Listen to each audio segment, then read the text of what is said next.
Magandang araw mga dol. Sa araw na ito ay itutur ko kayo sa Poway Church at sa Malacanang of the North. Samahan ninyo ako mga dol.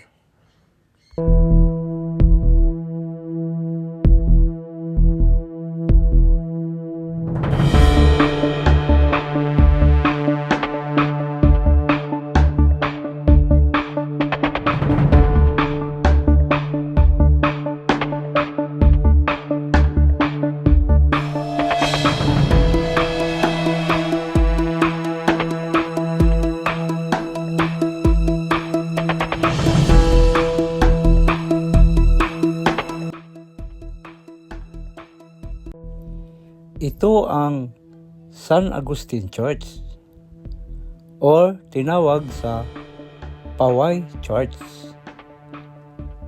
Itinayo ito noong 1593 at natapos ito noong 1894. Itinayo ito ng mga misyonaryo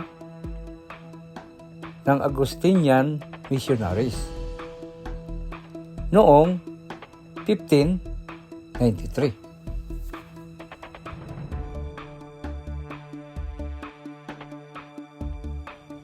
Tara, mga dol, pasukin natin ang bungad ng simbahan.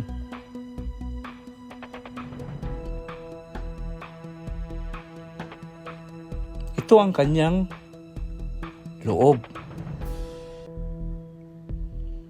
At ang lawak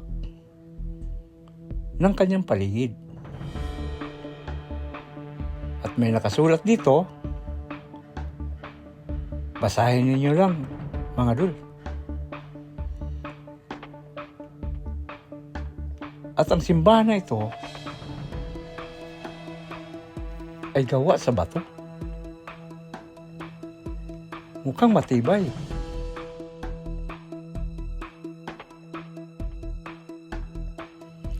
At pagkatapos natin doon, mga dol, diretso naman tayo sa Malacanang of the North. Tayo na mga dol, nang makarami tayo sa araw na ito.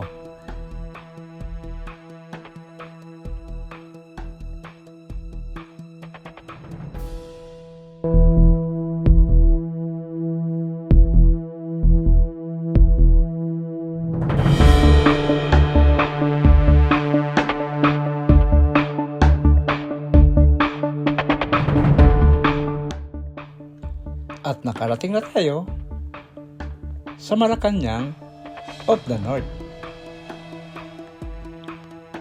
Magbayad muna tayo ng entrance para makapasok tayo sa loob.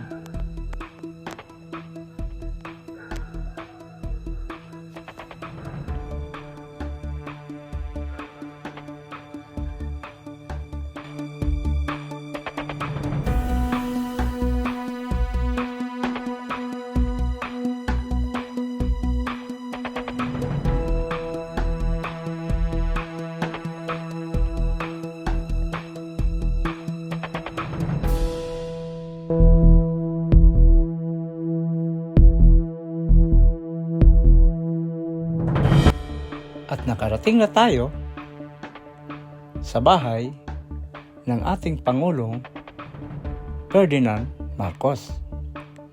Ito pala ang kanyang bahay.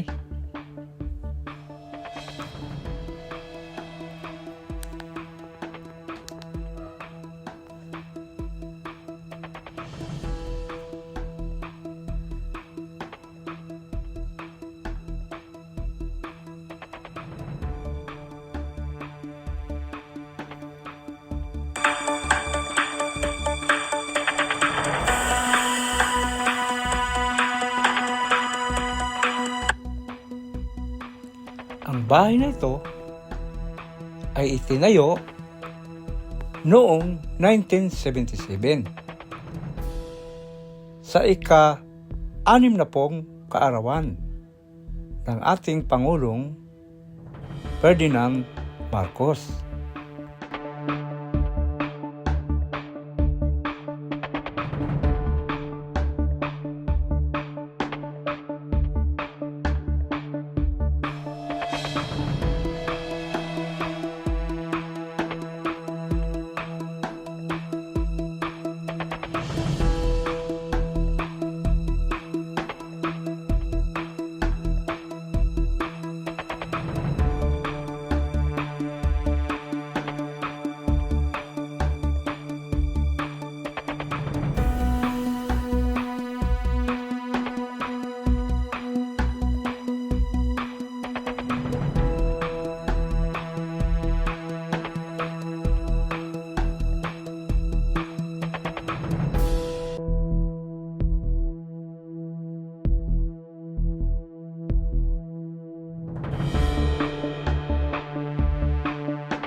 Bakas pa rin ang ganda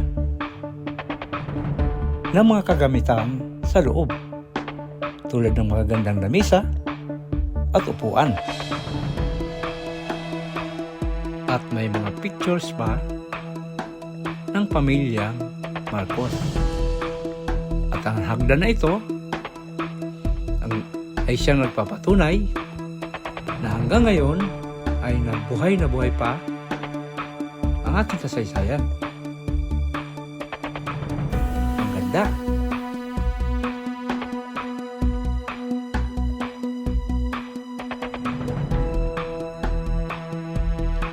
At pag-akyat natin sa second floor, ay buhay na buhay pa rin ang mga upuang ito na inuupuan ng ating mahal na Pangulo. At tanaw mo rin sa second floor ang mapayapang tubig na tila ba nagpapaganda ng iyong umaga. Wow! Ito pala ang bahay ng Pangulo. Mga Dol, tingnan mo naman. Siguro yung dalawang higaan na yan,